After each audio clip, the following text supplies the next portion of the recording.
বইযোগ চিত্র বৈচিত্র্যে আপনাদের পড়ে শোনাচ্ছিলাম আলবেয়ার কামুর বিখ্যাত উপন্যাস দ্য প্লেগ। উপন্যাসটির আজ ৭ম পর্ব।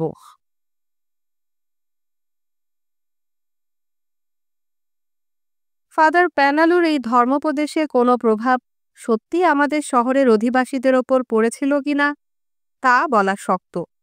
উপদেশ শোনার পর ম্যাজিস্ট্রেট মথুন একদিন ডাক্তার রিওর সামনে বেশ দৃঢ়তার সাথে মন্তব্য করলেন যে তার ধারণা ফাদার প্যানালুর প্রত্যেকটি যুক্তি অকাট্য ও অখণ্ডনীয়। পরে আরও যারা নিজেদের অভিমত প্রকাশ করলেন তাদের কিন্তু এইভাবে পুরোপুরি ফাদার প্যানালুকে সমর্থন জানাতে দেখা গেল না। অনেকেই বলল ফাদার প্যানালুর বক্তৃতা থেকে শুধু এইটুকু তারা উপলব্ধি করতে পেরেছেন যে একটা সম্পূর্ণ অজানা অপরাধের জন্যে অনির্দিষ্টকালের জন্যে তাদের শাস্তি দেয়া হয়েছে।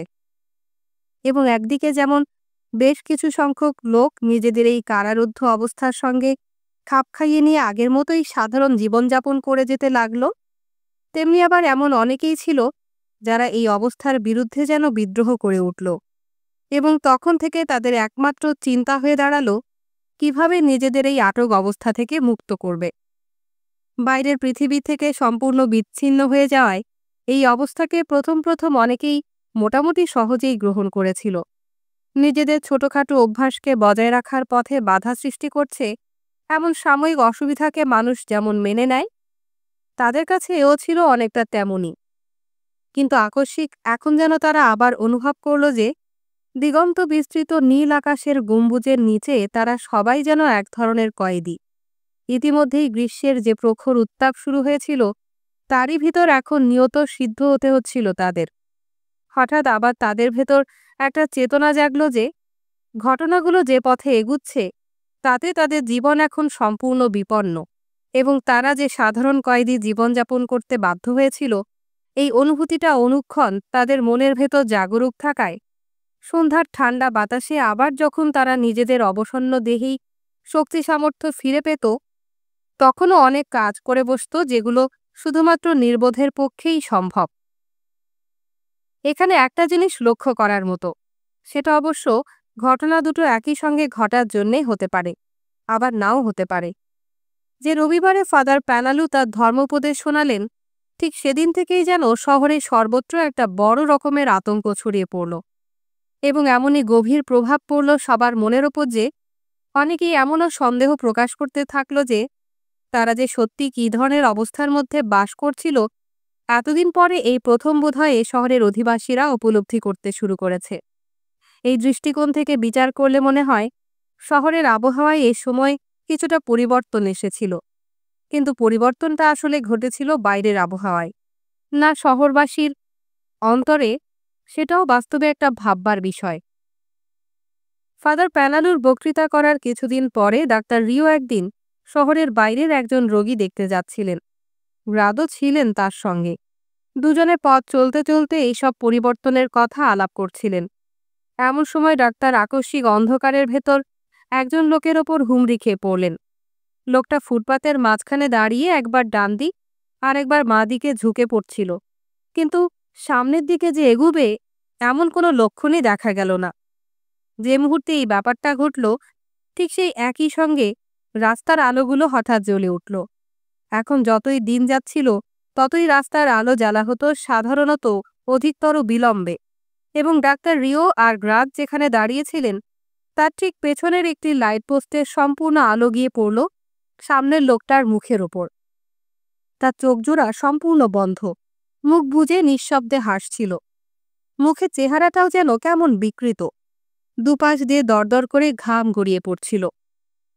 আরে, এ যে দেখছে একটা বদ্ধ পাগল, ছাড়া পেল কিভাবে? গ্রাদ মন্তব্য করলেন।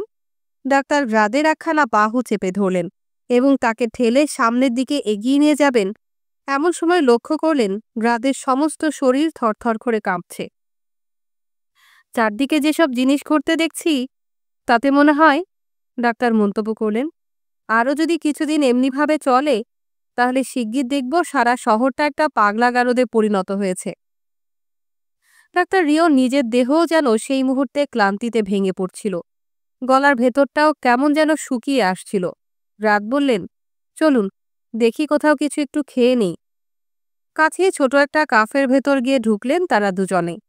সারা ঘরের ভেতর আলো বলতে যে জায়গাটায় মদ বিক্রি হয়, শুধু সেই কাউন্টারের ওপর একটা বাতি জ্বলছিল। ঘরের ভেতর বাতাসও যেন ভারী, দম আটকে আসার মতো অবস্থা। কেমন একটা অদ্ভুত লালচে রং ঘরের ভেতরের বাতাসে। কোনো রহস্যজনক কারণে আশেপাশে সবাই চাপা মৃদুস্বরে কথাবার্তা বলছিল। ডাক্তার দেখে আশ্চর্য হলেন। রাত ভেতরে ঢুকেই প্রথম শুকনো মদের অর্ডার দিলেন এবং সেটা হাতে পেতেই এক চুমুকে খেয়ে নিঃশেষ করে ফেললেন। ওহ, যেখান দিয়ে যায় গলার ভেতর যেন একেবারে আগুনের মতো জ্বালা ধরিয়ে দেয়, রাত মন্তব্য করলেন। কিন্তু মিনিট কয়েক বসতে না বসতেই রাত আবার বাইরে যাবার জন্যে ডাক্তারকে তাগাদা দিতে থাকলেন। রাস্তায় নেমে ডাক্তারের মনে হলো চারদিকে অন্ধকারের ভেতর যেন অদ্ভুত সব ফিসফিসানি শব্দ শুনতে পাচ্ছেন। উপরে রাস্তার আলোগুলোর ক্ষুদ্র ক্ষুদ্র পরিমণ্ডলগুলো ঘিরে রেখেছিল যে অথই অন্ধকার, তারই ভেতর থেকে নিয়ত একটা শাঁ শাঁ শব্দ উঠছিল। ফাদার প্যানালু যে শস্য মারায়ের দণ্ডের কথা উল্লেখ করেছিলেন, আকস্মিক তা ডাক্তার রিওর মনে পড়ে গেল। চারদিকের এই শূন্য অন্ধকারের মাঝে অদৃশ্য শস্য মারায়ের দণ্ড যেন অবিরাম কাজ করে চলেছিল। এটা সৌভাগ্য বলতে হবে, শুধু এইটুকুই। রাত হঠাৎ কথাগুলো কয়েকবার বিড়বিড় করে বলে আবার যেন থেমে গেলেন। ডাক্তার রিও তাকে জিজ্ঞাসা করলেন, কি বলতে চাইছেন তিনি? আমার খুব বড় সৌভাগ্য যে আমাকে সবসময় কাজ নিয়ে ব্যস্ত থাকতে হয়। হ্যাঁ, তা বটে, ডাক্তার তাকে সমর্থন জানালেন। এটাকে এক ধরনের সৌভাগ্যই বলতে হবে। তারপর চারপাশে শূন্য অন্ধকারের ভেতর থেকে সারাক্ষণ একটা অদ্ভুত ভীতিজনক ফিসফিস শব্দ তার কানে আসছিল। হয়তো সেটাকে এড়াবার জন্যে তিনি আবার গ্রাদকে জিজ্ঞাসা করলেন তার পরিশ্রমের ফল কিছু হয়েছে কিনা। হ্যাঁ, নিশ্চয়ই কিছুটা এগিয়েছে বলতেই হবে। এখনো তাহলে অনেক কিছু বাকি মনে হচ্ছে? গ্রাদকে স্বভাবত যেমন দেখা যায় তা থেকে আজ যেন কিছুটা উৎফুল্ল বলে মনে হচ্ছিল, এবং কিছুক্ষণ আগে যে মদ খেয়েছেন তার ফলে তার গলার স্বরও মনে হচ্ছিল বেশ একটু সজীব, আবেগময়। তা এখন কিভাবে বলবো বলুন? তবে কি ডাক্তার সাহেব, সেটাই আসল জিনিস নয়। আমি খুব জোর গলায় বলছি, সেটাই কিন্তু আসল জিনিস নয়। চারপাশের অন্ধকার তখন বেশ গভীর কালো। আশেপাশে খুব নিকটেও কিছু দেখবার উপায় ছিল না। তবে ডাক্তার অনুমান করলেন কথা বলার সঙ্গে সঙ্গে গ্রাদ বোধহয় তার হাত দুখানাও সজোরে নাড়ছিলেন। মনে হলো গ্রাদ বিশেষ একটা কিছু বলবার জন্যে ভেতরে ভেতরে ক্রমেই উত্তেজিত হয়ে উঠছিলেন। যখন একবার তিনি বলা শুরু করলেন, কথাগুলো যেন ঠেলাঠেলি করে একসঙ্গে তার মুখ দিয়ে বেরিয়ে আসতে চাইছিল। সত্যি বলছি, আমার যেটুকু আকাঙ্ক্ষা তা হচ্ছে যেদিন সমস্ত পাণ্ডুলিপিটা শেষ করে কোনো প্রকাশকের হাতে গিয়ে নিয়ে দেব, তখন সে যেন অবশ্য পাণ্ডুলিপিটা আগাগোড়া পড়ে শেষ করার পর উঠে দাঁড়িয়ে তার কর্মচারীদের হঠাৎ করে বলে, হ্যাঁ সত্যিই বটে, আপনারা সবাই মাথার টুপি খুলে একে সালাম জানান। কথাগুলো শোনার পর ডাক্তার রিও বিস্ময়ে মৌন হয়ে গেলেন। তার সেই বিস্ময় আরও বাড়ল যখন দেখলেন, অথবা সেটা দেখলেন বলেই তার ধারণা হলো যে তার পাশেই দাঁড়ানো গ্রাদ নিজের হাতখানাকে এমনিভাবে নাড়তে লাগলেন যেন সত্যিই তিনি তার নিজের মাথার টুপি খুলে সেটা সমেত হাতখানাকে এমনভাবে বাড়িয়ে ধরলেন যেন অদৃশ্য কাউকে সালাম দিচ্ছেন। মাথার উপর শূন্য অন্ধকারের ভেতর যে হিসিস শব্দ শুনছিলেন সেটাও যেন আকস্মিক বেড়ে গেল। এখন নিশ্চয়ই অনুমান করতে পারছেন, গ্রাদ বললেন, কাজটা কতখানি নিখুঁত হওয়া দরকার। সাহিত্যের জগৎ সম্পর্কে তেমন সুস্পষ্ট কোনো ধারণা অবশ্য ডাক্তার রিওর ছিল না। তবুও তার মনের ভেতরে সন্দেহটুকু জাগল যে এমন ছবির মতো সুন্দরভাবে কোনো জিনিসই সেখানে ঘটে না। যেমন কোনো প্রকাশকই নিশ্চয়ই রীতিমতো হ্যাটকোট পরে তার নিজের অফিসের কাজকর্ম দেখাশোনা করে না। অবশ্য এটাও ঠিক যে কোনো কিছু নিশ্চিতভাবে বলাটা সবসময় সম্ভব না। কাজেই কোনোরূপ মন্তব্য না করেই নীরব থাকাটা ডাক্তার রিও সমীচীন বলে ভাবলেন। যদিও ব্যাপারটাকে এড়াবার জন্যে ডাক্তারের পক্ষে থেকে চেষ্টার অন্ত ছিল না, তবুও মাথার উপরে সেই যে একটা অদ্ভুত ভীতিজনক শব্দ, প্লেগের সেই যে অদ্ভুত ফিসফিসানি, অষ্টপ্রহর যেন তার কানে এসে ঢুকছিল। গ্রাদের বাসা যে অঞ্চলে, ইতিমধ্যেই তারা সেখানে এসে পৌঁছেছিলেন। জায়গাটার সাধারণ সমতল থেকে সামান্য একটু উঁচু। সন্ধ্যার ঠিক পরেই ঝিরঝির শীতল বাতাসের একটা কোমল স্পর্শ এসে লাগছিল তাদের মুখে। আর শহরের সমস্ত কোলাহল যেন ক্রমেই দূরে ভেসে যাচ্ছিল এই সন্ধ্যার মৃদু বাতাসে। রাত তখনও আপন মনে বকে চলছিলেন, কিন্তু তিনি যে কি বলছিলেন তা তখন আর ডাক্তার রিওর কানে যাচ্ছিল না।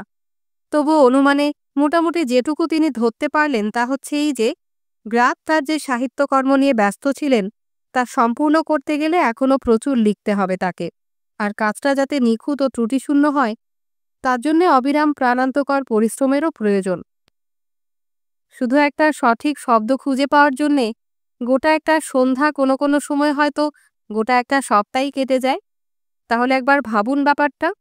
কখনো কখনো শুধু একটা সংযোজক অব্যয় নিয়েই এরকম সময় ব্যয় করতে হয়।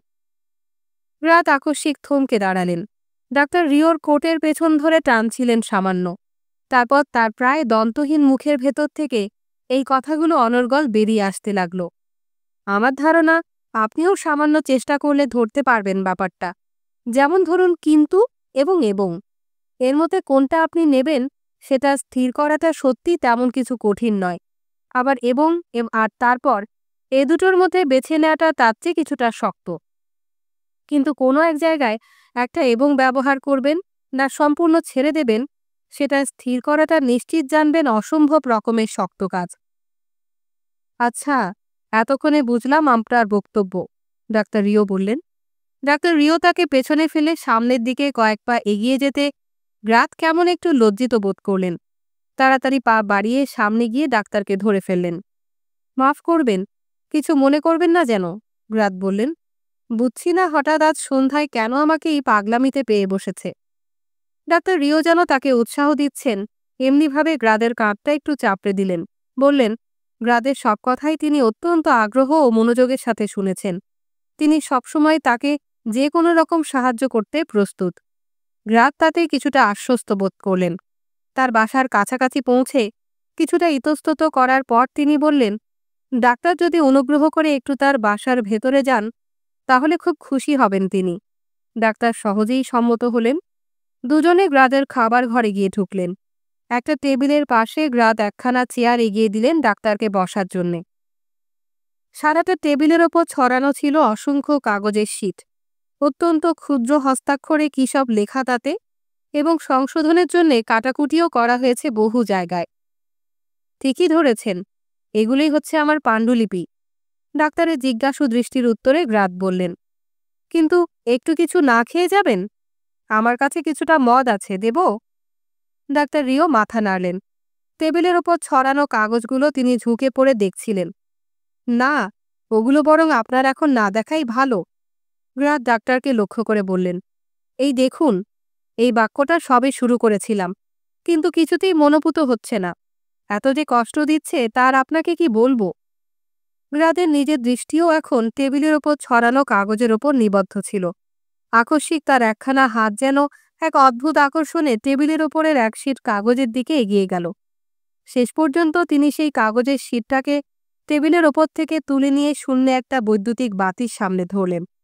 বাতির উজ্জ্বল আলো কাগজের আবরণ ভেদ করে বাইরে বেরিয়ে আসতে থাকল, আর শূন্যে ধরা কাগজখানা গ্রাদের হাতের মধ্যে কাঁপতে লাগল।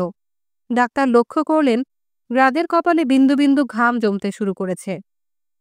বসুন এখানে, পড়ে শোনান দেখি কি লিখছেন। হ্যাঁ, শোনাই। গ্রাদের চোখের দৃষ্টি এবং মুখের হাসির মধ্যে কেমন একটা ভীরু কৃতজ্ঞতা বোধের ভাব ফুটে উঠল। আপনাকে শোনাতে পারলে অবশ্যই খুশি হব। লেখাটার দিকে একদৃষ্টে চেয়ে আরও কিছুক্ষণ ইতস্তত করলেন। তারপর ঝপ করে চেয়ারে বসে পড়লেন। নিচের রাস্তা থেকে যে একটা অদ্ভুত ভন ভন শব্দ উঠছিল, প্লেগের শোঁ শোঁ শব্দের প্রত্যুত্তরই হবে হয়তো। ডাক্তার ইতিমধ্যে সেই দিকে কান দিয়েছিলেন। নিচে বিস্তৃত যে শহর, যা এখন প্লেগের শিকার এবং যা সবকিছু থেকে বিচ্ছিন্ন, যেন একটা সম্পূর্ণ ভিন্ন জগৎ, তার সম্পর্কে একটা অদ্ভুত রকমের সুস্পষ্ট চেতনা জাগল ডাক্তার রিওর মনে।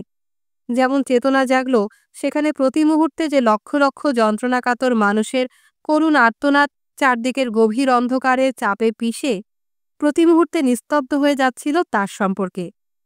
কিন্তু কিছুক্ষণের মধ্যেই গ্রাদের গলার স্বর খুব নিচু কিন্তু বেশ পরিষ্কার আবার ভেসে এলো তার কানে। মে মাসের এক সুন্দর প্রভাতে অনেকেই হয়তো রুচিসম্পন্না এক যুবতী অশ্বারোহিণীকে পাটুল রঙের এক সুন্দর মাদি ঘোড়ায় চেপে দুপাশে পুষ্পিত বৃক্ষ ঘেরা বলগনা এভিনিউ ধরে যেতে দেখে থাকতে পারে। রাত থামলেন, আবার নীরবতা ফিরে আসলো চারপাশে। সঙ্গে সঙ্গে নিচের যন্ত্রণাকাতর অসহায় শহর থেকে একটা অস্পষ্ট কোলাহল ভেসে এলো। রাত ইতিমধ্যেই হাতের কাগজখানা টেবিলের ওপর রেখে একদৃষ্টিতে চেয়েছিলেন সেদিকে। খানিক পরেই তিনি ডাক্তারের দিকে মুখ তুলে চাইলেন। কেমন হচ্ছে বলে মনে হয় আপনার? ডাক্তার রিও উত্তরে বললেন। আরম্ভটা শুনে তার মনে রীতিমতো কৌতূহল জেগে গেছে। পরে কি ঘটবে সেটা জানার জন্য এখন মন চাইছে তার। জবাব শুনে গ্রাদ ডাক্তারকে বললেন, তিনি সমস্তটাই ভুল বুঝেছেন। টেবিলের ওপর ছড়ানো কাগজগুলোর ওপর তিনি বেশ জোরের সঙ্গে একটা থাপ্পড় মারলেন। তাকে বেশ উত্তেজিত মনে হলো। বললেন, এটা তো শুধু একটা যেমন তেমন খসড়া। আমার কল্পনায় যে ছবি ভাসছে তাকে যখন সম্পূর্ণ ফুটিয়ে তুলতে পারবো, ঘোড়া ছোটার তালে তালে আমার শব্দগুলোও যখন সেই রকম গতি লাভ করবে, যেমন কদমে চলছে ঘোড়া ১ ২ ৩ ১ ২ ৩। আমি কি বলতে চাইছি নিশ্চয়ই এবার অনুমান করতে পারছেন। পরের যা কিছু প্রয়োজন সেগুলো তখন আপনা থেকেই এসে যাবে। আর তার চেয়ে বড় কথা, আমি যে মোহময় বিভ্রম সৃষ্টি করতে চাইছি সেটা তখন এমনই সম্পূর্ণ হয়ে উঠবে যে যেন এই প্রথম বাক্যটা পড়েই বোর্ড বলতে বাধ্য হবেন, টুপি খুলে সালাম জানালাম আপনাকে। তবে তিনি স্বীকার করলেন, লেখাকে সেই পর্যায়ে নিয়ে যাওয়ার জন্য এখনও তাকে অগাধ পরিশ্রম করতে হবে।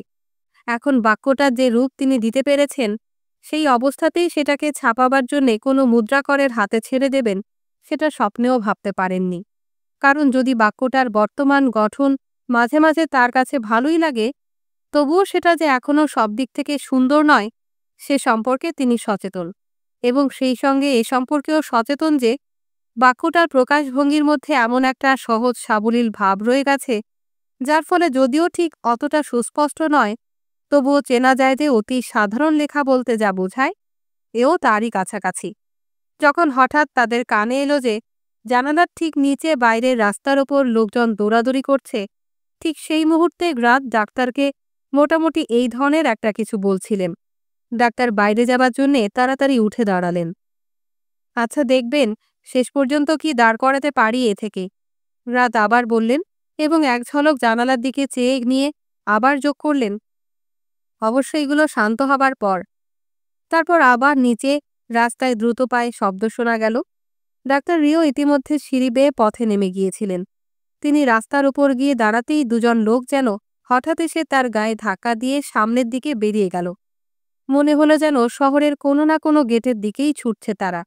সত্যি বলতে কি, একদিকে এই নিদারুণ গরম, তার উপর প্লেগের নানা বিপর্যয়। দেখতে দেখতে শহরের অনেকেরই তখন মাথা খারাপ হওয়ার উপক্রম হয়েছিল। মারামারি হাতাহাতি ইতিমধ্যে কয়েক স্থানেই হয়েছিল। প্রায় প্রতি রাতে কিছু না কিছু লোককে গেটের দারোয়ানদের দৃষ্টি এড়িয়ে শহর ছেড়ে পালিয়ে যাবার চেষ্টা করতে দেখা যেত। আরও অনেকের মতো র্যাবেয়ারও এ শহরের ক্রমবর্ধমান আতঙ্কের আবহাওয়ার বাইরে পালাবার জন্যে প্রাণপণে চেষ্টা করছিলেন। সবসময় তারা সফলকাম না হলেও তাদের অধ্যাবসায় ছিল যেমন সাধারণ চেষ্টার তুলনায় অনেক বেশি। আবার তারা যেসব কলাকৌশলের আশ্রয় নিতেন সেগুলো ছিল অনেক উন্নত ধরনের। বেশ কিছুদিন ধরেই র্যাবেয়ার সরকারি কর্মচারীদের পেছনে ঘোরাঘুরি করছিলেন। অবশ্য তার কথা যদি বিশ্বাস করতে হয়, তার নাকি একটা ধারণা ছিল যে কোনো কাজে তার অধ্যাবসায় সেই পর্যন্ত জয়ী হয়ই। তিনি এমন কথাও বলতেন যে লোকে যে বলে সংকটে বুদ্ধি যোগায়, কতকটা বলতে গেলে সেটা যেন স্বাভাবিকভাবেই তার ক্ষেত্রে ঘটত। সুতরাং দিনের পর দিন তিনি বিভিন্ন শ্রেণীর সরকারি কর্মচারীদের পিছনে ধর্ণা দিয়ে ফিরতেন। স্বাভাবিক সময় থাকলে যাদের প্রভাব কার্যকর হতে পারত এমন সব কর্মচারীদের পেছনেও একইভাবে হাঁটাহাঁটি করতেন। কিন্তু তখনকার যে অবস্থা, তাতে এসব প্রভাবের বিশেষ কিছু ফল হতো বলে মনে হয় না। এদের বেশিরভাগ ছিলেন এমন সব শ্রেণীর মানুষ, রপ্তানি বাণিজ্য, ব্যাংকের সঙ্গে লেনদেন এবং মদের ব্যবসা ইত্যাদি বিষয়ের নানান দিক সম্পর্কে যাদের সুস্পষ্ট ধারণা ছিল। ইন্স্যুরেন্সের বিষয় হোক বা পরস্পরের মধ্যে সম্পাদিত কোনো ত্রুটিপূর্ণ চুক্তির ব্যাখ্যা হোক, অথবা অনুরূপ কোনো ব্যাপারে সমস্যার উদ্ভব হলে তার মীমাংসার জন্য পরামর্শ দেয়া হোক, এসব ক্ষেত্রে তাদের যোগ্যতা ছিল পরীক্ষিত এবং তাদের উচ্চ গুণাগুণও যথেষ্ট। বাস্তবিক পক্ষে তাদের সৎ ইচ্ছার মনোভাবটাই সবচেয়ে বেশি করে চোখে পড়ত সবার। কিন্তু প্লেগের ব্যাপারে কিছু করবে যেখানে, সেখানে তাদের দেখা যেত সম্পূর্ণ অপারগ। যা হোক, সুযোগ পেলেই র্যাবেয়ার তাদের পাকড়াও করে নিজের দুঃখ দুর্দশার কথা বোঝাবার চেষ্টা করতেন। কিন্তু যত কিছু যুক্তি তিনি দেখান, তার মর্মার্থ সবসময় গিয়ে দাঁড়াতো একই: এই শহরের অধিবাসী নন তিনি। তিনি এখানে একজন বিদেশি পর্যটক মাত্র, সুতরাং তার ব্যাপার বিশেষ বিবেচনা লাভের যোগ্য। যাদের সঙ্গে তিনি কথা বলতেন তাদের বেশিরভাগ লোক সহজেই তার এই যুক্তি মেনে নিতেন, কিন্তু ঠিক পর মুহূর্তেই তারা উল্লেখ করতেন তার মতো অবস্থার লোক শহরে আরও অনেকেই রয়েছেন। সুতরাং তিনি নিজের অবস্থাকে যতটা অনন্য সাধারণ বলে ভাবছেন তা হয়তো সত্যি না। এরপরে অবশ্যই র্যাবেয়ার বলতে চেষ্টা করতেন যে এই যুক্তির দ্বারা তো আর তার বক্তব্যের গুরুত্ব কিছুমাত্র হ্রাস পায় না। তখন উত্তরে তারা আবার তাকে বোঝাতে চেষ্টা করত যে এমনিতেই ওপক্ষের অবস্থা ইতিমধ্যেই কিছুটা অসুবিধাজনক হয়ে উঠেছে, সুতরাং তার জন্যে বিশেষ কিছু করতে গেলে তো আরও সংকটজনক হয়ে উঠবে। কারণ কোনো রকম বিশেষ অনুগ্রহ দেখানো এবং তার দ্বারা বেশ অনিচ্ছায় তারা উচ্চারণ করত শব্দটা নজির সৃষ্টির ঝক্কি নেয়া, এটা তারা মোটেই চায় না। ডাক্তার রিওর সঙ্গে এসব নিয়ে কথাবার্তা বলার সময় র্যাবেয়ার সাধারণত যেসব সরকারি কর্মচারীদের সঙ্গে নিজের ব্যাপার নিয়ে কথাবার্তা বলতে যেতেন তাদের বেশ কয়েকটা শ্রেণীতে ভাগ করে ফেললেন। উপরে যেসব যুক্তিতর্কের কথা বলা হয়েছে, এই ধরনের যুক্তিতর্কের আশ্রয় নিতেন যারা, তাদের নামকরণ করলেন তিনি খুঁতখুঁতেদের দল। আইনকানুন মেনে চলার প্রশ্ন উঠলে এরা কোনো সময় পান থেকে চুন খসতে দিতেন না। তার পরের শ্রেণীতে ফেললেন যাদের, তারা হলেন সান্ত্বনা দানকারীর দল। তাদের সঙ্গে দেখা করতে গেলে তারা র্যাবেয়ারকে সবসময় এরকম একটা আশ্বাস দেবার চেষ্টা করতেন যে বর্তমান দুর্যোগের অবস্থা খুব বেশি দিন থাকবে না। কিন্তু র্যাবেয়ার যখন আবার প্রশ্ন তুলতেন যে তবুও এই অবস্থা মোটামুটি কতদিন থাকতে পারে বলে তাদের ধারণা, তখন তারা তাকে এই বলে বুঝিয়ে বিদায় দিতেন যে সামান্য কয়েকদিনের একটু অসুবিধা নিয়ে তিনি বড় বেশি উৎকণ্ঠা দেখাচ্ছেন। এর পরের শ্রেণীতে পড়লেন যারা, তারা হলেন কাজের মানুষের দল। তাদের সঙ্গে কেউ দেখা করতে গেলে সাধারণত বলতেন কি ব্যাপারে এসেছেন সেটা সংক্ষেপে জানিয়ে একটা নোট রেখে যান। তারপর এটাও জানিয়ে দিতেন যে যথাসময় দেখে প্রয়োজনীয় সিদ্ধান্ত নেবেন। এরও পরে অন্যান্য বিভিন্ন শ্রেণীতে পড়তেন যারা, তাদের ভেতর পর্যায়ক্রমে ছিলেন তুচ্ছ-তাচ্ছিল্যকারীর দল, যারা তার থাকা খাওয়ার ব্যবস্থা করে দেবার জন্যে কর্তৃপক্ষের নির্দেশ সম্বলিত চিঠি দিতে চাইতেন, অথবা যেখানে গেলে তার থাকার ব্যবস্থা হতে পারে এমন সব বিভিন্ন ঠিকানা দিতে চাইতেন তাকে। ছিলেন লাল ফিতের ব্যবসায়ীর দল, যাদের কাছে গেলেই একখানা ফর্ম ধরিয়ে দিতেন তার হাতে, তা পূরণ এবং সই করার জন্যে। কিন্তু পরে দেখা যেত নথির স্তূপের ভেতর সেই ফর্ম গায়েব করে দিয়েছেন অতিরিক্ত কাজের চাপে ক্লান্ত কর্মচারীর দল, যারা তাকে দেখলেই ঊর্ধ্বে হাত তুলে যেন ক্ষমা চাইতেন তাদের রেহাই দেবার জন্যে। ছিলেন বিরক্ত এবং হয়রান হয়ে যাওয়া কর্মচারীর দল, যারা তাকে দেখলেই মুখ ঘুরিয়ে নিতেন। আর সবশেষে ছিলেন সনাতনপন্থীদের দল। সংখ্যায় অন্যদের তুলনায় তারাই ছিলেন খুব বেশি। তাদের সামনে গেলে হয় তারা তাকে তার কেস সমেত অন্য অফিসে পাঠিয়ে দিতে চাইতেন, আর না হলে ব্যাপারটা সম্পর্কে অন্য কিভাবে তদবির করতে হবে তার পরামর্শ দিতেন। দিনের পর দিন এইভাবে বিভিন্ন অফিসে ধর্ণা দেবার রুটিন রক্ষা করার ব্যাপারে গিয়ে র্যাবেয়ার একেবারে যেন নাজেহাল হয়ে পড়ছিলেন। তবে লাভের মধ্যে তার এইটুকু হয়েছিল যে প্রতিদিন এই যে তাকে হয় মিউনিসিপ্যাল অফিস না হয় প্রিফেক্টের হেডকোয়ার্টারে গিয়ে ঘন্টার পর ঘন্টা বসে থাকতে হতো, আর যেখানে নিয়ত তার নাকের ডগায় ঝুলতে থাকত হয় ইনকাম ট্যাক্স থেকে অব্যাহতি লাভের জন্যে সরকারি সেভিংস ব্যাংকে অর্থ নিয়োগের আবেদন, কোনো নোটিশ। কখনো বা এমন সব অফিসে গিয়েও তাকে বসে অপেক্ষা করতে হতো যেখানে মানুষের মুখ তাদের পেছনে রাখা নথিপত্রের আলমারি ও ধূলিময় নথিপত্রের মতো বিবর্ণ ও অভিব্যক্তিহীন।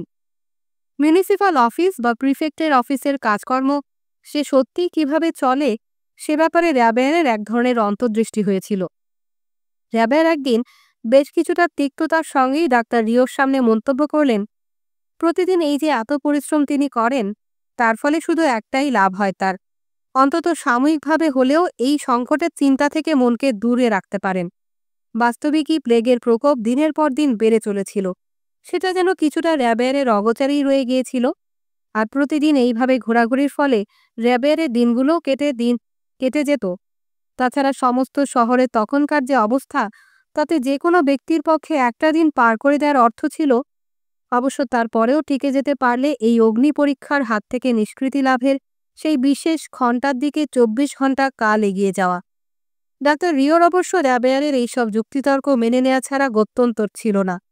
তবে এগুলো তার কাছে অতি সাধারণ খেলো যুক্তি বলে মনে হতো। ঠিক এমন সময় র্যাবেয়ার যেন আশার ক্ষীণ আলো দেখতে পেলেন। প্রিফেক্টের অফিস থেকে একটা ছাপানো ফর্ম এসে পৌঁছালো তার কাছে।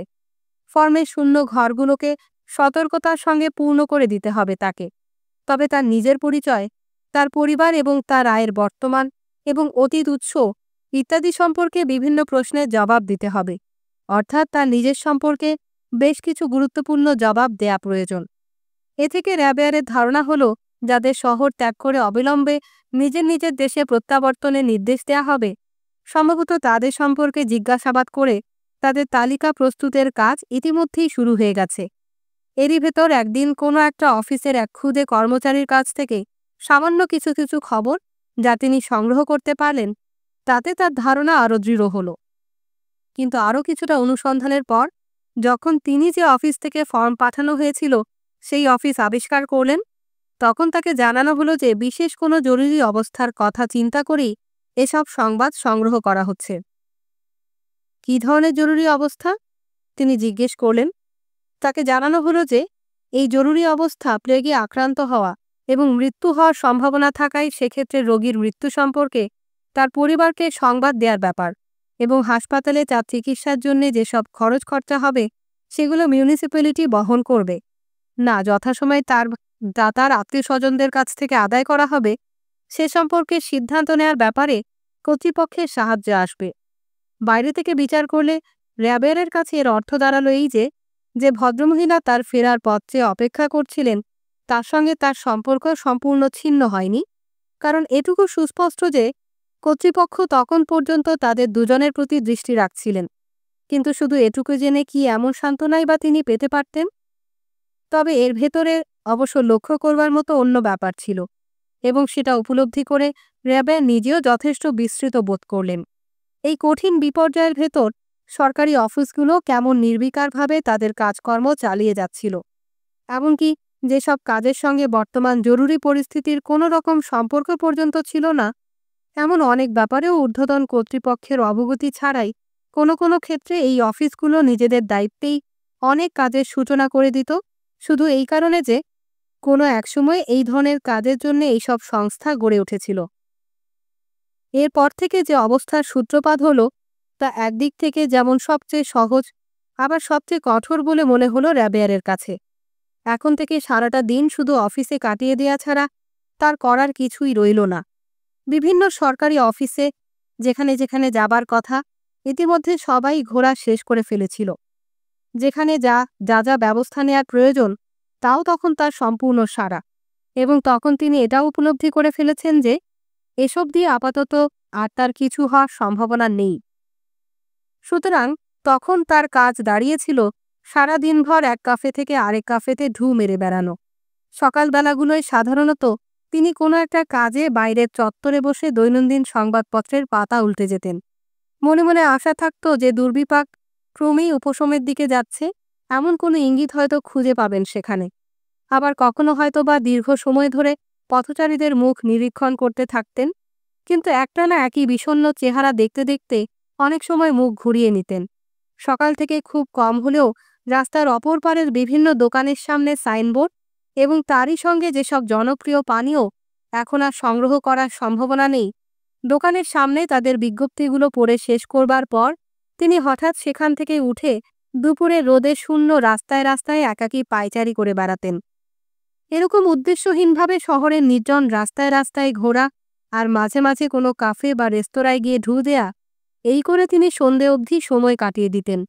এমন সময় ডাক্তার রিও একদিন সন্ধ্যায় তাকে এক কাফের সামনে দাঁড়িয়ে ইতস্তত করতে দেখলেন, যেন ভেতরে ঢুকবেন কিনা সে ব্যাপারে মনস্থির করতে পারছিলেন না। অবশ্য শেষ পর্যন্ত যে তিনি ভেতরে ঢোকাটাই স্থির করলেন এবং ঘরের ভেতর পেছন দিকে একটা টেবিলে গিয়ে বসলেন। এই সময়টায় কর্তৃপক্ষের নির্দেশ অনুসারে কাফের মালিকরা সাধারণত সন্ধ্যার পর ঘরের ভেতর বাতি জ্বালাতে যতক্ষণ সম্ভব দেরি করত। র্যাবেয়ার যখন কাফের ভেতর গিয়ে ঢুকলেন, সন্ধ্যার ধূসরতা তখন ঘরের চারপাশে ছড়িয়ে পড়তে শুরু করেছে। অস্তগামী সূর্যের লালিমা তখনও দেয়ালের আয়নাগুলোর উপর কাঁপছে। শ্বেতপাথরের সাদা ছাউনি দেয়া ঘরের ভেতরকার টেবিলগুলো দ্রুত ঘনায়মান অন্ধকারের ভেতর ঝকঝক করছে যেন। নির্জন কাফের ভেতর রাবেয়ারকে এইভাবে বিষণ্ণ বসে থাকতে দেখে ডাক্তারের মনে হলো সত্যিই তার অবস্থা বড় করুণ এবং ভাবাতুর। নিজেকে যেন সম্পূর্ণ হারিয়ে ফেলেছেন তিনি। সেখানকার অনেকগুলো ছায়ার ভেতর রাবেয়া নিজেও যেন আর একটা ছায়া মাত্র। ডাক্তার রিও অনুমান করলেন নিশ্চয়ই রাবেয়ার এই মুহূর্তগুলোয় নিজেকে সবচেয়ে পরিত্যক্ত বোধ করে। আর বাস্তবিকই প্রতিদিন এটা এমন একটা নিয়ম যখন সাধারণত শহরের প্রতিটা কয়েদি নিজের নিজের নিঃস্ব অবস্থাকে বড় করুণভাবে উপলব্ধি করে এবং প্রত্যেকেই এই বলে নিজের মনকে তখনকার মতো দৃঢ় করতে চেষ্টা করে যে যেমন করেই হোক মুক্তির একটা পথ সত্তর তাকে বার করতেই হবে। ডাক্তার রিও আর অপেক্ষা না করে দ্রুত অন্যত্র চলে গেলেন। রাবেয়ার কিছুটা সময় মাঝে মাঝে রেল স্টেশনে গিয়ে অপেক্ষা করে করেও কাটিয়ে দিতেন এক সময়। প্ল্যাটফর্মের উপর বড় একটা কাউকে যেতে দেয়া হতো না, কিন্তু ওয়েটিং রুমগুলোয় বাইরের দিক থেকেও ঢোকা যেত। সেগুলো প্রায় সবসময় খোলা পড়ে থাকত এবং যেহেতু ঘরগুলো ঠান্ডা, ব্যস্ত আর কিছুটা অন্ধকার, গ্রীষ্মের সময় ফকির ভিখারির দল গিয়ে ভিড় জমাত সেখানে। রাবেয়ার বেশিরভাগ সময় কাটিয়ে দিতেন রেলের টাইম টেবিল, প্ল্যাটফর্মের ওপর থুতু ফেলা নিষেধ ঘোষণার বিভিন্ন নোটিশ এবং প্যাসেঞ্জারদের চলাফেরা সম্পর্কে বিভিন্ন নির্দেশ ইত্যাদি পড়ে পড়ে। যখন এগুলো পড়া শেষ হয়ে যেত, নির্বিকার একটা কোণ দেখে নিয়ে তিনি বসতেন। ওয়েটিং রুমে যে ঘরটায় সাধারণত গিয়ে তিনি বসতেন তার মাঝখানটায় লোহার মস্ত একটা পুরনো স্টোভ। বেশ কয়েক মাসই হবে হয়তো তাতে আগুন জ্বলে না। সেটা যেন বড় রকম একটা চিহ্নের মতো ঘরের মাঝখানে রয়ে গিয়েছিল। তার মেঝের ওপর ৮ এই সংখ্যার অনুকরণে বিভিন্ন প্যাটার্ন, আর যেখানে সেখানে দেখা যেত বহুদিন আগে থেকে পড়া চায়ের ছোপ ছোপ দাগ। চারপাশে বাইরের দেয়ালে ক্যানেস বা ব্যান্ডেলে নির্বিবাদ ছুটি কাটানোর জন্য টাঙানো হয়েছে এমন সব রংচঙে পোস্টার। রাবেয়ার ওয়েটিং রুমের নির্জন এক কোণে গিয়ে বসতেন এবং সবকিছু থেকে বিভিন্ন মানুষের কাছে স্বাধীনতার যে স্বাদ, সেই স্বাদ যেন তিনি সুন্দরভাবে অনুভব করতেন এখানে বসে।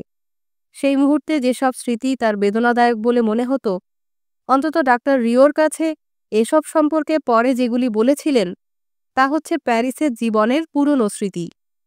তার কল্পনায় যেন সম্পূর্ণ অনাহুতভাবে একের পর এক ভেসে উঠত পুরনো পাথরে বাঁধানো নদী, প্যালেস রয়্যালের অগণিত পায়রার ঝাঁক, ক্যারে দ্য নার্ট আর প্যান্থিয়েনের চারপাশের আরও এমন সব দৃশ্য, সেগুলোকে সত্যই যে তিনি এত গভীরভাবে ভালোবাসতেন পূর্বে তা কোনোদিনই অনুভব করেননি।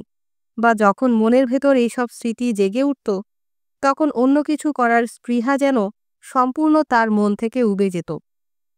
ডাক্তার রিও অবশ্য সুস্পষ্ট অনুমান করতে পারতেন যে রাবেয়ার তার প্রেমের পুরনো স্মৃতির সঙ্গে এগুলোকে সব এক করে ফেলেছেন।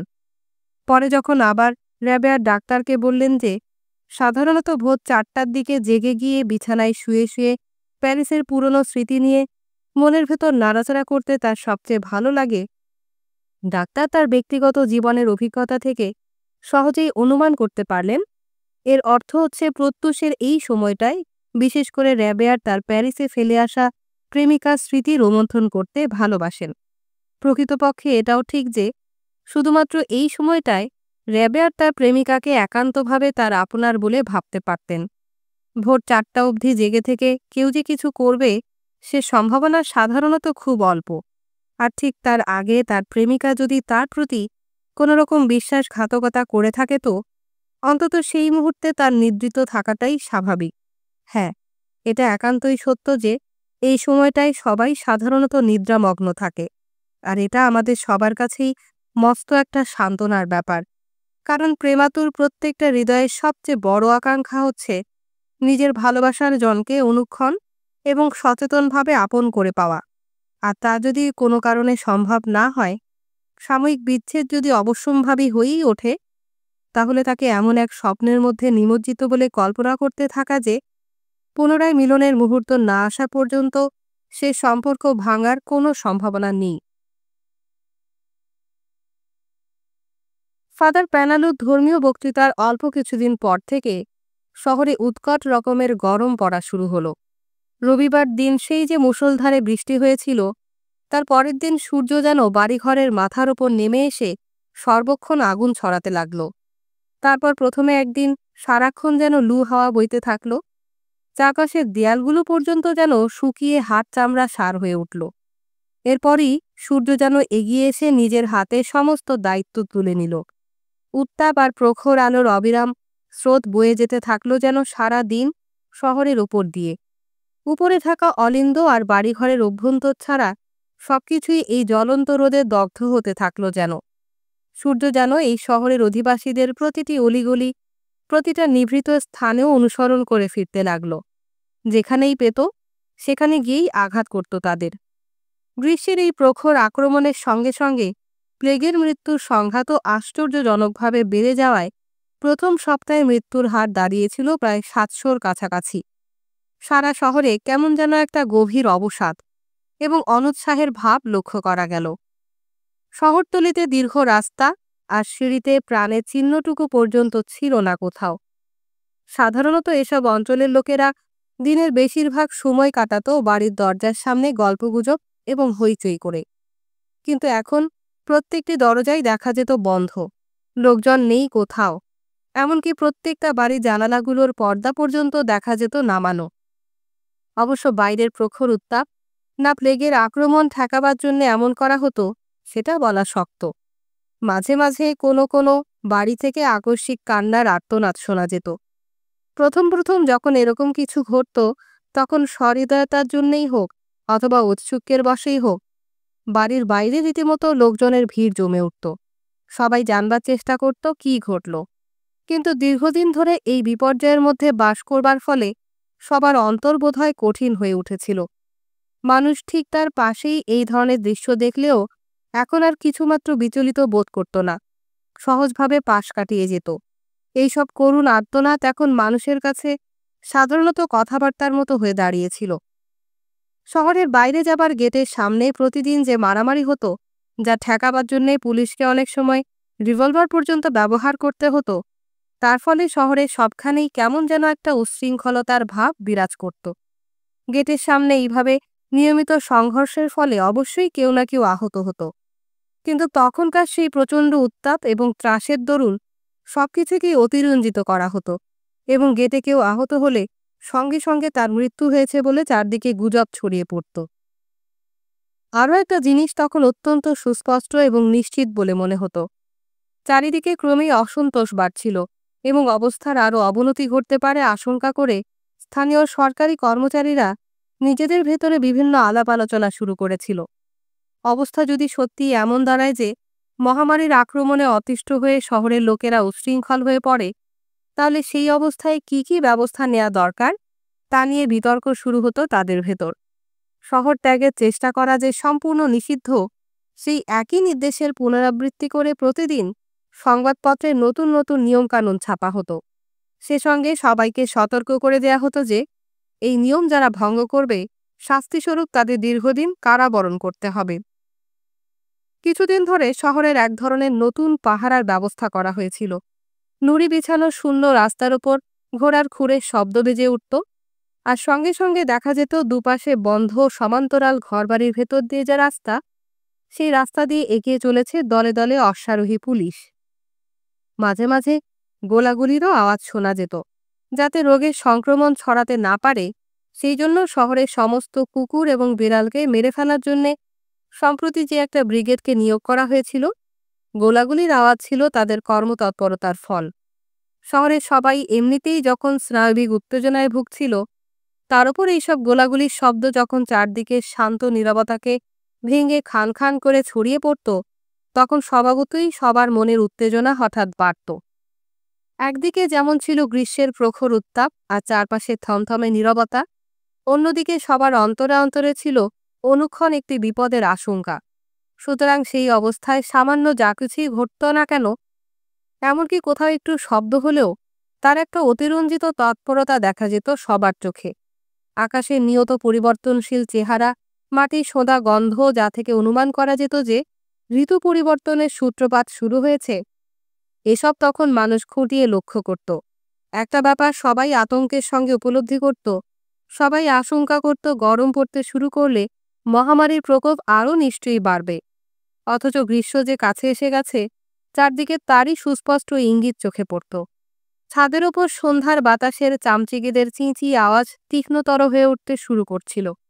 জুনের গধূলি আকাশের যে একটা বিশাল ব্যাপ্তি থাকে, তা যখন দিগন্তকে মনে হয় অনন্ত দূরবর্তী, সেই ব্যাপ্তিও ক্রমেই সংকুচিত হয়ে আসছে মনে হতো। তখন বাজারে যে ফুল পাওয়া যেত, তাতে আর কুড়ি খুঁজে পাওয়া যেত না।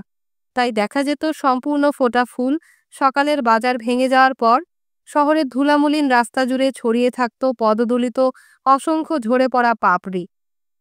বসন্ত যে বিদায় নিতে চলেছিল, তার অন্তরের সমস্ত আবেগ অজস্র পুষ্পের মাঝে উজাড় করে দিয়ে সে যে তখন নিঃশেষিত প্রায়, সেটা সবাই তখন সহজেই অনুমান করতে পারত। আর প্রতি মুহূর্তে এইসব ফুল উত্তাপ এবং প্লেগের সূত্রপাত আক্রমণের মুখে চূর্ণ বিচূর্ণ করে অনুক্ষণ চারদিকে ছড়িয়ে পড়ত যেন। শহরের অধিবাসীদের কাছে গ্রীষ্মের আকাশ, চারপাশে ধুলোমলিন রাস্তা তাদের নিজের অন্তরের মতোই মধুর মনে হতো। যাদের চেহারা এবং প্রতিদানে শহরে প্লেগে শত শত লোকের মৃত্যু, এই সব কিছুর তাৎপর্য ছিল একই রকম ভয়ঙ্কর এবং অসম্ভব। চারদিকে এখনকার এই যে সূর্যের আলো এবং নিরবচ্ছিন্ন এই উজ্জ্বল দিন, যাদের একসময় মানুষ শুধুমাত্র অলস বিশ্রাম বা ছুটির দিনের অনুষঙ্গ হিসেবে কল্পনা করত, এখন আর তাদের সেই পুরনো আকর্ষণ ছিল না যেন, যার জন্যে শহরের অধিবাসীরা এইসব দিনে সমুদ্রের বেলাভূমিতে ছুটত নাচানাচি করবার জন্যে, হালকা প্রেমের জন্যে। রুদ্ধ শহরের অখণ্ড নীরবতার মাঝে এই উজ্জ্বল দিনগুলোকে মনে হতো শূন্যগর্ভ অতীতের সুখময় গ্রীষ্মের সেই ঐন্দ্রজালিক মোহ। প্লেগের এই আকস্মিক আক্রমণে মানুষের রূপ রস সবকিছুরই যেন অকাল মৃত্যু ঘটেছিল। আনন্দ ফুর্তি যেন সম্পূর্ণ নিস্তব্ধ হয়ে উঠেছিল সবার কাছে। বাস্তবে কি মহামারীর ফলে যেসব পরিবর্তন এসেছিল, এগুলোও তাদের অন্যতম। পূর্বে বরাবরই গ্রীষ্মের আগমনকে আমরা আহ্বান জানিয়েছি আনন্দের প্রত্যাশা নিয়ে। শহর থেকে যে কোনো সময় সমুদ্রে গমন ছিল সবার জন্য অবারিত, এবং শহরের তরুণ ছেলেমেয়েদের দল সমুদ্রে গিয়ে ইচ্ছে মতো হাসত, খেলত, আনন্দে নেচে বেড়াত। কিন্তু এবারের গ্রীষ্মে সমুদ্র ছিল সবার নাগালের বাইরে।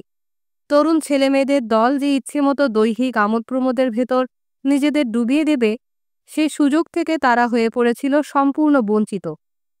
সুতরাং এইরকম একটা পরিবেশের ভেতর তেমন কী বা করার ছিল শহরের অধিবাসীদের? আবার সেই তারিউর কাছে শহরবাসীদের এই সময়কার জীবনের সবচেয়ে বিশ্বস্ত চিত্র পাওয়া যেতে পারে। বলা বাহুল্য, তিনিও প্রথমে প্লেগের দুরবস্থার কথা বর্ণনা করেছেন। তারপর মন্তব্য করেছেন, যেদিন থেকে বেতারে মৃত্যুর সাপ্তাহিক সমষ্টি ঘোষণার পরিবর্তে প্রত্যেক দিনের সংখ্যা, যেমন 99, 107 বা 100 কিংবা ইত্যাদি ঘোষণা করা হয়, তখন থেকে মহামারীর এক নতুন সূত্রপাত হয়। শহরের সংবাদপত্রগুলো এবং সরকারি কর্তৃপক্ষও এখন প্লেগের সঙ্গে ফুটবল প্রতিযোগিতায় নেমেছিলেন। কারণ শুধু সংখ্যাগতভাবে বিচার করলে 130 মৃত্যুর সংখ্যা সাপ্তাহিক সমষ্টির 910-এর চেয়ে সত্যি অনেক কম। সুতরাং তারা কল্পনা করতেন যেন এই প্রতিযোগিতায় তারা জিতছেন। মহামারী সম্পর্কে বিশেষভাবে লক্ষ্যযোগ্য বা করুণ কোনো ঘটনা চোখে পড়লে সেগুলোও তিনি যত্নের সঙ্গে লিপিবদ্ধ করেছেন। যেমন তিনি এক স্থানে বর্ণনা করেছেন যে, একদিন যখন তিনি এক শূন্য রাস্তা দিয়ে যাচ্ছিলেন, এমন সময় ঠিক তার মাথার ওপর 3 তলার এক ছাদের অন্ধকার শোবার ঘরের জানালা আকস্মিক খুলে যায় এবং ভেতর থেকে একজন মহিলা বারদুই করুণ চিৎকার করে ওঠার পর আবার তেমনই বন্ধ হয়ে যায়।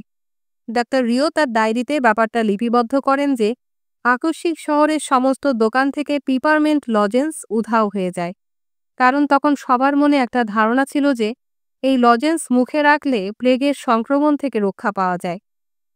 আগের মতোই তখনও যা তারিউ সামনের ব্যালকনিতে তার সেই প্রিয় বৃদ্ধ লোকটির গতিবিধি আগ্রহের সাথে লক্ষ্য করে যাচ্ছিলেন। তার অনুমান খুদে জীবজন্তু শিকারী এই ভদ্রলোকের জীবনেও এক ধরনের ট্র্যাজেডি নেমে এসেছিল। একদিন সকালে আকস্মিক রাস্তার উপর বন্দুকের আওয়াজ শোনা যায়। কয়েকতাল সীসার আঘাতে তারিউ যেভাবে ঘটনাটিকে বর্ণনা করেছিলেন, রাস্তার উপর যে বিড়ালগুলো খেলা করতে দেখা যেত তাদের অধিকাংশই প্রাণ হারায়। বাকি যেগুলো, তারাও প্রাণের ভয়ে অন্যত্র উধাও হয়ে যায়। যাই হোক, তারপর থেকে আশেপাশে কোথাও তাদের সাক্ষাৎ পাওয়া যায় না। সেদিনও ক্ষুধে বৃদ্ধ লোকটা তার নির্দিষ্ট সময়ে ব্যালকনিতে বার হয়ে আসলেন। কেমন একটু বিস্ময়ের ভাব দেখালেন শেষে রেলিংয়ের ওপর ঝুঁকে পড়ে রাস্তার এদিক ওদিক বিড়ালগুলোকে খুঁজতে লাগলেন। শেষে এমনভাবে সেখানে দাঁড়িয়ে পড়লেন যেন কিছুক্ষণ অপেক্ষা করবেন। ডান হাতের আঙুলগুলো দিয়ে অস্থিরভাবে রেলিংয়ের ওপর চাপ দিতে লাগলেন। এইভাবে খানিকক্ষণ অপেক্ষা করার পর তার হাতে যে কয়েক টুকরো কাগজ ছিল সেগুলোকে কুচি কুচি করে ছিঁড়লেন।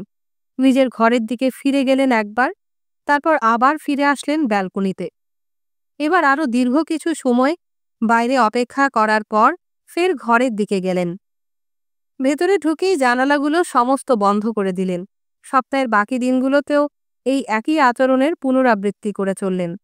যতই দিন যেতে লাগল, তার বৃদ্ধ চেহারায় কেমন একটা বিষাদ এবং হতবুদ্ধির ভাব ধীরে ধীরে ফুটে উঠতে লাগল। ৮ দিনের দিন তারিও বৃথায় তার ব্যালকনিতে বেরোনোর অপেক্ষা করে রইলেন, যা সবার চোখেই তখন সুস্পষ্ট। বাইরে সেই বিপন্ন অবস্থা থেকে নিজেকে দূরে রাখবার জন্যে যেন তিনি জোর করে জানালা বন্ধ করে রেখেছিলেন। তারিও তার ডায়েরিতে এই ঘটনার বর্ণনা শেষে এক সংক্ষিপ্ত মন্তব্য করেন, প্লেগের সময় বিড়ালের ওপর থুতু ফেলাও নিষেধ। সম্পূর্ণ ভিন্ন আর এক প্রসঙ্গে তারিও তার ডায়েরিতে লিপিবদ্ধ করেন যে প্রতিদিন সন্ধ্যায় বাইরে থেকে হোটেলে ফেরার পর তার চোখে পড়ত হোটেলের রাতের দারোয়ান বন্দুক ধরে প্রহরীর মতো হলঘরের এক প্রান্ত থেকে আরেক প্রান্ত পর্যন্ত নিয়ম মতো পায়চারি করছে। কারো সঙ্গে পরিচিত হতেই সে শোনাতে ছাড়ত না যে তখন যেসব জিনিস ঘটছিল সেগুলো সে আগে থেকেই অনুমান করতে পেরেছিল। তারিও তার কথায় সম্মতি জানিয়ে বললেন, একটা দুর্ঘটনা ঘটতে যাচ্ছে বলে মন্তব্য করেছিলেন সেটা অবশ্য সত্য, কিন্তু তার সেই ভবিষ্যৎবাণী ছিল ভূমিকম্প সম্পর্কে। তখন সঙ্গে সঙ্গে দারোয়ান বলে উঠলেন, সত্যি যদি ভূমিকম্প হতো সেটাও এই অবস্থার চেয়ে ঢের ভালো ছিল। একবার হয়তো ঝাঁপায়ে উলটপালট করে দিয়ে যেত সবকিছু, কিন্তু তাতেই তার শেষ। তারপর কে মরল বা কে বাঁচল হিসাব করে দেখা যেত। কিন্তু এই দুর্বিপাক যে রোগ ডেকে এনেছে তাতে অন্য কিছু চিন্তা করার উপায় নেই। হোটেলের ম্যানেজারকেও একই রকম হতাশ এবং বিষণ্ণ দেখা যেত। মহামারীর গোড়ার দিকে বাইরে থেকে যারা হোটেলে এসে উঠেছিল, শহর ছেড়ে যাবার কোনো উপায় নেই দেখে তাদের অনেকেই সাময়িকভাবে হোটেলেই রয়ে গিয়েছিল। কিন্তু যখন দেখল প্লেগের কোনো রকম উপশম হবার উপায় নেই, একে একে শহরের বন্ধুবান্ধব বা আত্মীয় স্বজনের বাড়িতে গিয়ে উঠতে লাগলো। যে কারণে তার হোটেলে সব ঘর ভরে উঠেছিল, সেই একই কারণে আবার সেই সব ঘরই খালি পড়ে রইল। কারণ বাইরে থেকে যে নতুন কোনো লোক আসবে তার আর উপায় ছিল না। যে সামান্য দু একজন তখন হোটেল থেকে বাইরে যেতে বাধ্য হয়েছিল, তারিও ছিলেন তাদের একজন। ম্যানেজারের সঙ্গে তারিও দেখা হলেই তিনি তাকে স্মরণ করে দিতে প্রায়ই বলতেন, শুধুমাত্র ভদ্রলোক হিসেবে অসুবিধার মধ্যে ফেলতে চান না এই জন্যে, নইলে বহুদিন আগেই তিনি হোটেল বন্ধ করে দিতেন। তারিওকে তিনি প্রায় জিজ্ঞেস করতেন মহামারী কতদিন ধরে চলবে বলে তার ধারণা। লোকে বলে তারিও জবাব বলতেন, শীত আরম্ভ হলে এসব রোগ আপনা থেকেই বিদায় নেয়। উত্তর শুনে ম্যানেজার ভাবিত দৃষ্টিতে তারিওর দিকে তাকাতেন। কিন্তু আপনারা কি জানেন না যে এসব অঞ্চলে বৎসরের কোনো সময় তেমন শীত পড়ে না? আর তাছাড়া এর অর্থ হচ্ছে আরও কয়েক মাস ধরে মহামারীর এই প্রকোপ সইতে হবে। আরও একটা ব্যাপার আমার নিজের জন্য চিন্তা করা উচিত। মহামারীর উপশম হওয়ার পরও অন্তত বেশ কিছুদিন লোকে এই শহরে আসতে চাইবে না। প্রকৃতপক্ষে বাইরের লোক এই শহরে আনাগোনার ফলে এখানে যে একটি পর্যটনের নিয়মিত ব্যবসা চলত, মহামারীর ফলে সেটাও মনে হয় সাময়িকভাবে হলেও সম্পূর্ণ বন্ধ হয়ে যাবে। অল্প কদিনের অনুপস্থিতির পর পুরনো সেই পরিবারের পেচকমুখ কর্তা আবার হঠাৎ একদিন এসে দেখা দিলেন। সঙ্গে ছিল কলের পুতুলের মতো নড়াচড়া করত যে দুটো কুকুর সদৃশ বাচ্চা, তার সেই ছেলে মেয়ে দুজনা। খবর নিয়ে জানা গেল তার স্ত্রী বাইরের সঙ্গে যোগাযোগ আপাতত বন্ধ রেখেছেন। তার মা প্লেগে আক্রান্ত, তাই তার সেবা শুশ্রূষা নিয়েই তিনি ব্যস্ত। দেখুন, হোটেলে এদের এই আশাটা আমি মোটেই পছন্দ করি না, হোটেলের ম্যানেজার একদিন তারিওকে বললেন। মাদাম অথনের সঙ্গে কারো মেলামেশা থাক বা নাই থাক, তাকেও প্লেগ ধরবে বলে সন্দেহ করা হচ্ছে। তার অর্থ এই পরিবারের সবাইকে সন্দেহ করা যেতে পারে। তারিও তাকে বুঝিয়ে বললেন, সেভাবে যদি দেখেন তাহলে তো আমাদের সবার সম্পর্ককেই সন্দেহ করা চলে, কিন্তু তাতে ম্যানেজারের নিজের যে চিন্তাভাবনা তার কোনো রকম পরিবর্তন হলো বলে মনে হলো না। না না, কি বলছেন আপনি? আপনাকে বা আমাকে প্লেগে ধরবে বলে নিশ্চয়ই কেউ সন্দেহ করে না, কিন্তু তাদের সম্পর্ককে লোকে তাই করে। যা হোক, এ মথন নিজে সে ব্যাপারে কোনো রকম বিবেচনার পরিচয় দেবেন তেমন কোনো লক্ষণ দেখা যেত না তার ভেতর। শুধু এই প্লেগের ভয়ে তিনি তার চিরদিনের অভ্যাস পরিত্যাগ করবেন, তার জন্য তিনি মোটেই প্রস্তুত ছিলেন না। আগের মতোই নিজের স্বভাবসুলভ মর্যাদার সঙ্গে এখনও হোটেলে এসে বসতেন, ছেলেমেয়ে দুজনকে সামনে নিয়ে। ঠিক আগের মতোই বসতেন খাবার টেবিলে। সহানুভূতির লেশ নেই, এমনি উদাসীন কণ্ঠে সুন্দর কথায় তাদের আচার আচরণ সম্পর্কে পরামর্শ দিতেন। শুধু ছেলেটার চেহারায় যেন আগের থেকে কিছুটা পরিবর্তন এসেছিল। তার পরনে তার বোনের মতোই কালো পোশাক, কিন্তু চোখ মুখ আগের চেয়ে বদলে যাওয়ায় তাকে দেখতে হয়েছিল তার বাবার এক নিখুঁত ক্ষুদে সংস্করণ। হোটেলের দারোয়ান কোনো সময় অথনকে খুব একটা ভালো চোখে দেখত না। সে তারিউকে একদিন অথন সম্পর্কে বলেছিল, এই যে ফিটফাট ভদ্রলোকটাকে দেখছেন, মরবার সময় উনি অমনি সাত পোশাক নিয়েই মরবেন। ওনার ভাবখানা সেই রকমই। জামা জুতা পরে এখন তৈরি হয়ে আছেন, এখন শুধু ডাক আসলেই হয়। আবার যে কেউ তাকে অন্য পোশাক পরাবে তার সুযোগ দেবেন না উনি। ফাদার প্যানালুর ধর্মীয় বক্তৃতার সম্পর্কেও তারিউর কিছু কিছু মন্তব্য করাচ্ছিল। এই ধরনের মাত্রাতিরিক্ত আবেগ প্রকাশের কারণ আমি অনুধাবন করতে পারি।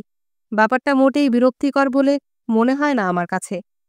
মহামারী যখন কোথাও শুরু হয় বা যখন তা উপশমের দিকে যায়, তখন এই ধরনের বাগ্মিতা প্রকাশের একটা প্রবণতা সবসময় দেখা যায়।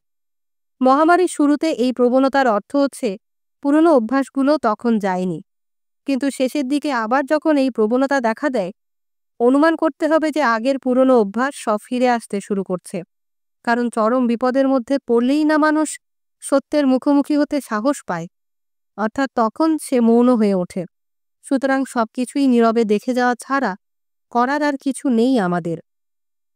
তারিও তার ডায়েরিতে একথাও লিপিবদ্ধ করেন যে ডাক্তার রিওর সঙ্গে তার একবার প্লেগের সম্পর্কে আলাপ আলোচনা হয়েছিল, কিন্তু সেই আলোচনা সম্পর্কে তার শুধু এইটুকু স্মরণ ছিল যে তার একটা সুফল পাওয়া গিয়েছিল।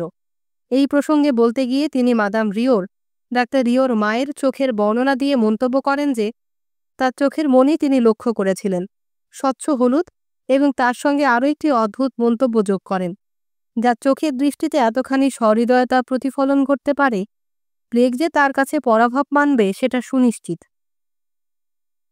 ডাক্তার রিওর সেই হাঁপানির রোগী সম্পর্কেও তারিও তার ডায়েরিতে বিস্তারিত অনেক কিছু লিপিবদ্ধ করেন।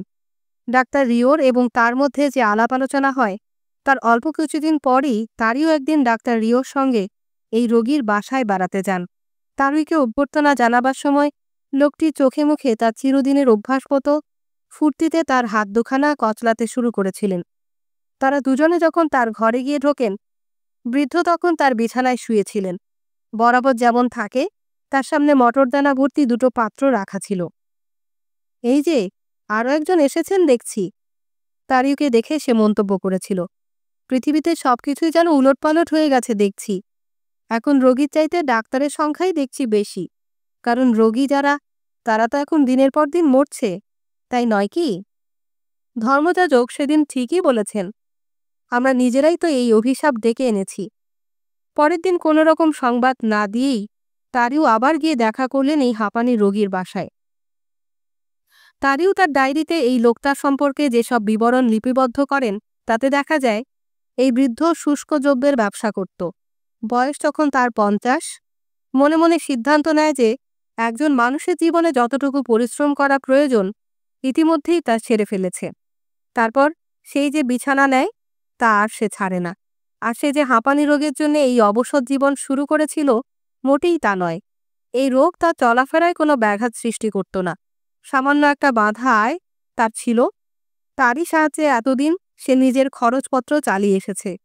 এখন এই 75-এর মতো বয়সেও তার আনন্দ ফুর্তি আগের মতোই অম্লান ছিল। চোখের সামনে কোনো ঘড়ি দেখলে তার মেজাজ ঠিক থাকত না। সত্য বলতে কি, ঘড়ি বলতে কোনো জিনিস তার বাসায় দেখা যেত না। ঘড়িটা হচ্ছে, বৃদ্ধ তারিউর কাছে মন্তব্য করেছিলেন, মূর্খদের প্রয়োজনে। তার দামও তেমনি। তার নিজের সময়ের, অর্থাৎ কখন তার খাবার সময়, সেটা সে হিসেব রাখত দুটো পাত্রে রাখা কিছু মোটরদানার সাহায্যে। সকালবেলা সে ঘুম থেকে জেগে ওঠার আগেই তার সামনে দুটো কড়াই রেখে দেয়া হতো, যার একটাতে মোটরদানা ভর্তি। ঘুম থেকে ওঠার পর থেকে সারাক্ষণ ভর্তি পাত্র থেকে একটা একটা করে মোটরদানা তুলে খালি পাত্রটাতে রাখত সে। সবসময় খেয়াল রাখত হাত নাড়াবার গণ্ডির মধ্যে যেন কোনো রকম তারতম্য না হয়। এইভাবে দুটো পাত্র আর মোটরদানার সাহায্যে সে সময় নির্ণয় করত। এমনকি প্রয়োজন হলে যে কোনো মুহূর্তে সঠিক সময় সে বলে দিতে পারত। প্রথম পাত্র থেকে মটর দানা তুলে তুলে দ্বিতীয় পাত্রটা ভরা, তারপর দ্বিতীয় পাত্রটা থেকে নিয়ে প্রথম পাত্রটা ভরা, এইভাবে পরপর 15 বার ভরা শেষ হলে সাধারণত তার দুপুরের খাবার সময় উপস্থিত হয়। এর চেয়ে সহজ ব্যবস্থা আর কি চায়? বৃদ্ধ লোকটার সার কথা যদি বিশ্বাস করতে হয় তাহলে এটা সত্যি যে খুব অল্প বয়স থেকেই ধর্মের প্রতি গভীর অনুরাগ লক্ষ্য করা যায়। বাস্তবিকই কোনোদিনই ধৈর্যহীন কোনো ব্যাপারে তার খুব একটা আগ্রহ দেখা যেত না। সাধারণত কাজকর্ম, বন্ধুবান্ধবের সঙ্গে মেলামেশা, কাফে বা রেস্তোরাঁয় খাওয়া, গান বাজনা, মেয়ে ছেলের সঙ্গে বাইরে বেড়ানো, যাই হোক না, সবার প্রতি তার দেখা যেত ভয়ঙ্কর রকমের অনীহা। এমনকি নিজের জন্মস্থান ছেড়ে সামান্য কদিনের জন্যও যে বাইরে কোথাও যাওয়া, তাও সে করেনি জীবনে কোনো দিন। কোনো এক পারিবারিক ব্যাপারে শুধু একবার তাকে আলজিয়ার্সে যাওয়ার প্রয়োজন হয়েছিল, এবং এই রাতটা তার কাছে ছিল একটা মস্ত ভাবান্তরের ব্যাপারের মতো। কিন্তু সেখানে যাওয়াও তার হয়ে ওঠেনি। ওরাওয়ের পরেই যে স্টেশন, সেখানেই ট্রেন থেকে নেমে পড়েছিল এবং পরের ট্রেনেই ওরাওয়ে ফিরে এসেছিল। মানুষের সাহচর্যহীনতার এই ধরনের জীবনযাপন করা দেখে তারও বিস্ময় প্রকাশ করত। সে তার নিজের আচরণের সমর্থনে চলেছিল। ধর্মীয় মতে জীবনের প্রথম ভাগটা হচ্ছে ওঠার আর শেষটা পড়ার। জীবনে একবার যখন এই পড়া শুরু হয়, তখন থেকে মানুষের কামনা করবার মতো আর কিছুই থাকে না।